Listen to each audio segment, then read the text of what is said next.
개발은 했지만 과도한 스펙으로 쓸모없다는 평가를 받았던 메모리 반도체가 있습니다. 하지만 이 반도체는 딱 10년 뒤 없어서 못 파는 물건이 됐고 시장의 경쟁 구도까지 흔들고 있습니다. 바로 AI 시대 엔비디아의 GPU만큼이나 중요한 반도체 HBM입니다. 안녕하세요, 이재원입니다. 오늘은 최근 주목받고 있는 차세대 메모리 반도체 HBM과 관련된 최근의 논란과 경쟁 구도에 대해 한번 살펴보겠습니다. 우선 HBM이 뭘까요? 풀어쓰자면 하이 밴드위드 메모리, 그대로 번역하면 고대역폭 메모리입니다. 대역폭은 메모리에서 한 번에 빼낼 수 있는 정보의 양을 의미하는데요. 그러니까 HBM은 다른 메모리 반도체보다 훨씬 더 빠르게 데이터를 주고받을 수 있는 고성능 반도체입니다. HBM을 비롯한 메모리 반도체 개념에 대한 설명은 저희 티타임 채널에서 얼마 전에 자세히 다룬 적이 있는데요. 지금 소개해드리는 링크에서 자세히 확인이 가능합니다. 그럼 HBM이 쓰이는 분야는 어디일까요? 짐작하시겠지만 인공지능입니다. 인공지능 연산용 반도체에서 처리하는 연산량이 기하급수적으로 늘어나면서 이를 보조하기 위한 고성능의 메모리가 필요해졌고요. 이게 바로 HBM이죠. 지금의 컴퓨터 구조에서는 연산력이 아무리 좋아도 메모리가 없으면 제대로 활용할 수 없기 때문에 엔비디아, AMD와 같은 기업들은 자사의 AI 가속기를 완성하기 위해 HBM 물량을 확보하기 위해 안간힘을 쓰고 있습니다. 덕분에 한국의 SK하이닉스와 삼성전자, 그리고 미국의 마이크론과 같이 HBM 기술력을 가진 기업들이 위상이 많이 올라간 상태입니다. 물론 HBM은 아직 소비자용 기기에 탑재되는 제품은 아니다 보니 전체 메모리 반도체 시장으로 따지면 비중이 그렇게 높은 편은 아닙니다. 하지만 갈수록 수요가 늘어나고 있고 더 늘어날 것이 확실한 상황이죠. 시장조사회사 트렌드포스가 2024년 3월 내놓은 보고서에 따르면 전체 메모리 반도체 시장에서 HBM이 차지하는 매출 비중은 2022년 2.6%, 2023년 8.4%에서 2024년 20%로 급격히 성장하고 2025년에는 30%를 넘길 것으로 예상되고 있습니다. 시장이 커지다 보니 경쟁도 더욱 치열해지고 있는데요. 이 경쟁에서 최근 많은 이야기들이 나오고 있죠. 특히 메모리의 절대 강자로 알려졌던 삼성전자와 만년 2위 하이닉스의 경쟁 구도의 변화입니다. 삼성전자와 하이닉스, 둘 사이에는 무슨 일이 있었던 걸까요? 사실 두 회사 사이에 무슨 일이 있는 건 아닙니다. 다만 HBM 시장에서 SK하이닉스가 앞서가고 있고 삼성전자는 로드맵에 빨간 불이 켜진 채 밀리고 있는 게 요즘의 상황입니다. 이런 사실이 알려진 것이 최근 로이터의 보도이죠. 로이터는 2024년 5월 삼성이 엔비디아의 납품 테스트를 통과하지 못했다고 전했습니다. 구체적으로는 5세대 HBM인 HBM3E를 엔비디아에 납품하기 위해 2023년 하반기부터 테스트를 진행했지만 요구사항을 충족하지 못했다는 내용이었죠.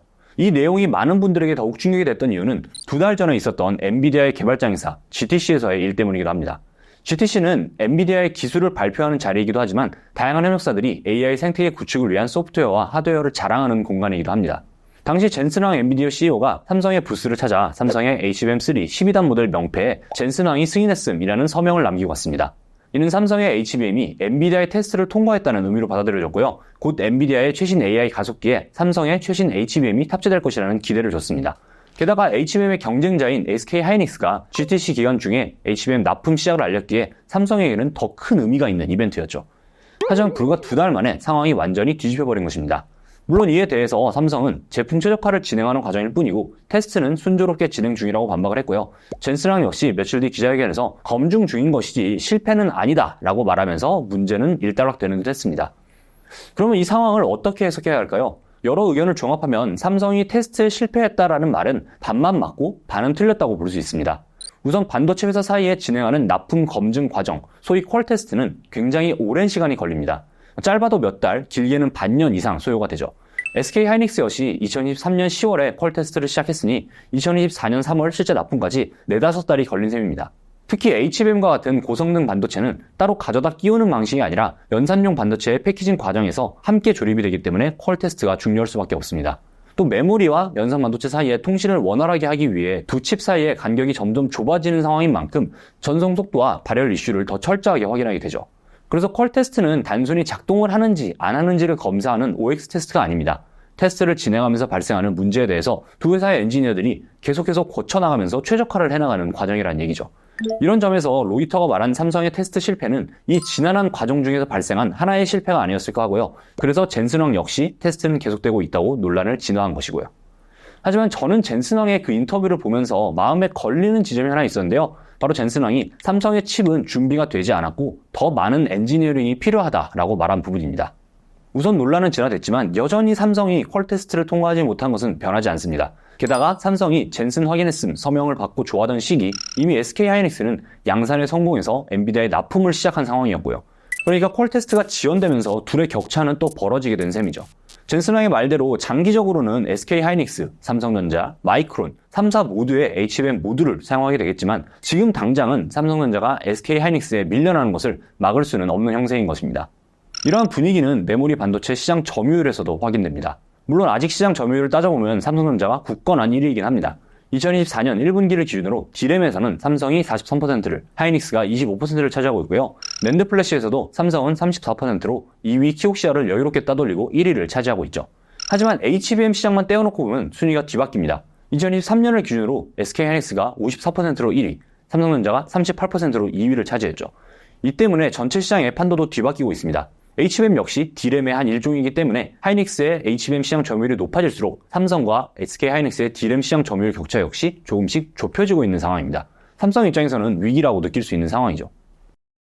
그럼 삼성은 어쩌다가 HBM에 있어서는 SK 하이닉스에 밀리게 됐을까요? HBM 개발의 역사를 살펴보겠습니다. HBM이 세상에 처음 등장한 것은 2010년대 중반입니다. 2011년부터 DDR 메모리의 성능 한계에 대한 지적이 있었고요. SK 하이닉스와 AMD가 협력해 1GB D램 4장을 쌓아 올린 업계 최초의 HBM을 개발합니다. 이를 본 삼성전자 역시 HBM 개발에 뛰어듭니다. 2016년 8GB D램 4장을 쌓아 올린 2세대 HBM, HBM2를 내놓고요. 2019년에는 다음 세대인 HBM2E 양산에 성공하죠. SK 하이닉스는 삼성전자보다 1년 늦은 2020년 HBM2E 양산에 성공합니다. 하지만 당시만 해도 지금처럼 HBM에 대한 수요가 많지 않았다고 합니다. 오히려 과잉 스페이라는 얘기가 나올 정도였죠. 최적화 문제 등으로도 고객사에서도 도입을 꺼렸습니다. 들이는 비용에 비해 시장 규모가 크지 않다 보니 결국 당시 삼성 내부에서는 관련된 개발팀을 축소하는 결정을 내리게 됩니다. 반면 SK 하이닉스는 꾸준히 연구 개발을 이어가게 되고요. 또 이때 삼성전자에서 HBM을 담당하던 연구원 상당수가 SK 하이닉스로 자리를 옮기면서 기술 격차가 더욱 벌어졌다는 얘기도 있습니다. 결국 SK 하이닉스는 2022년 삼성을 제치고 세계 최초로 HBM3 양산을, 2024년에는 HBM3E 양산을 시작하게 됩니다. 삼성은 이때부터 거의 1년 늦은 일정으로 SK 하이닉스를 쫓아가고 있는 실정이죠. 지금 당장은 벌어졌지만 앞으로의 기술 경쟁은 또 어떻게 이어질까요? 어쩌면 이미 격차를 벌린 SK 하이닉스가 계속해서 달려나갈 수도 있지만 또 한편으로는 삼성에게도 가능성이 있는 이유는 둘이 HBM을 만드는 기술 자체가 완전히 다르기 때문에 길게 봤을 때는 변수가 될 수 있습니다. 우선 HBM은 기존의 D램을 쌓아 올린 후에 데이터가 위아래로 오갈 수 있는 길을 수직으로 뚫는 TSV 공법을 이용해 제작합니다. 쉽게 말해 D램이 단독주택이라면 HBM은 주택을 쌓고 엘리베이터를 설치한 아파트라고 생각하시면 되는데요. 회사마다 이를 쌓아 올리는 기술의 차이가 있습니다. 먼저 SK 하이닉스는 여러 층의 D램을 한 번에 포장하는 MRMUF 공법을 사용합니다. 각 층의 D램 아래에 칩끼리 연결하는 납소재 범프를 삽입하여 층층이 쌓고 열을 가해 범프를 한 번에 녹여 납땜하는 기술입니다. 이후에 보호제를 주입해 칩 사이와 주변까지 두른 뒤에 열과 압력을 가해 굳혀서 완성하는 방식이죠. 칩을 한 번에 쌓아서 열을 가해 만들다 보니 업계에서는 오븐에 구워내는 방식이라고도 합니다. 삼성전자는 TC-NCF 공법을 사용합니다. 쉽게 말해 D램을 한 장씩 붙이는 방식인데요. 칩을 한 층씩 쌓아 연결할 때마다 그 사이에 접착 필름을 넣어 칩과 칩을 부착하는 방식입니다. MRMUF가 오븐에서 한 번에 구워내는 쿠키라면 TC-NCF는 얇게 구운 팬케이크를 생크림을 접착해 쌓아 겹겹이 쌓는 크레이프 케이크라고 할 수 있습니다.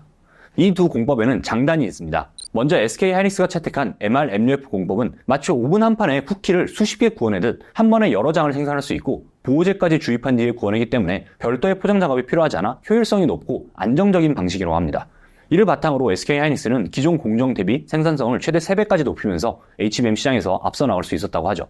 하지만 이 방법이 무조건 좋은 것만은 아닙니다. 특히 점차 고단화하고 있는 HBM 경쟁에 있어서는 한계가 있는 공법이라는 지적이 있죠.